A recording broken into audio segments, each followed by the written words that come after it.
आज तक ब्यूरो। पर टीवी की दुनिया का इतना दुख दर्द देखकर तो मुझे लग रहा था कि कहीं मैं ही ना रो पड़ूं, लेकिन शुक्र है कोई तो अच्छी खबर आई। और अच्छी खबर ये है कि फाइनली ओमी को दरकिनार कर अबीर ने आखिरकार लहर से शादी कर ही ली।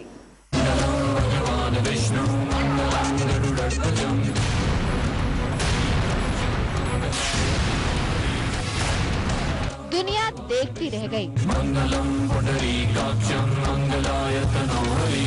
रस्सियों में जकड़ा ओमी छटपटाता रहा। लहर के चाचा कुल माथुर तिल मिलाते रहे।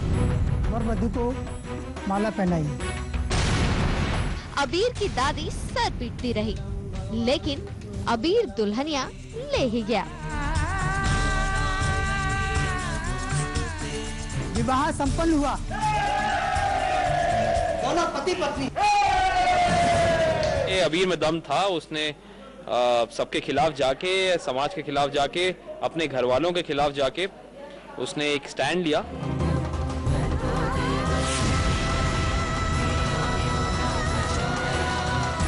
हमेशा गुंडागर्दी करने वाले ओमी की सारी ताकत आज फुस हो गई और बाजी मार ले गए अबीर और उसकी ये लठैत सेना। ओमी को तो रस्सियों में बांधा ही, साथ ही लहर और अबीर के घर वालों को भी बंधक बना लिया और तब तक रोके रखा जब तक दोनों की शादी नहीं हो गई। अब आप गठबंधन कीजिए।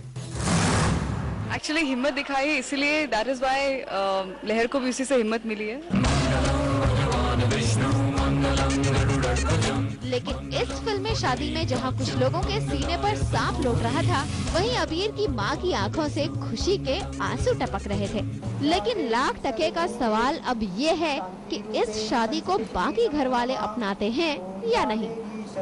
अब जो कहानी आगे बढ़ेगी उसमें बहुत मजा है, क्योंकि अब क्या, शायद विधि का यही विधान है। इन्होंने अग्नि देवता के समक्ष 7 फेरे लिए हैं। अब तो यही सत्य है।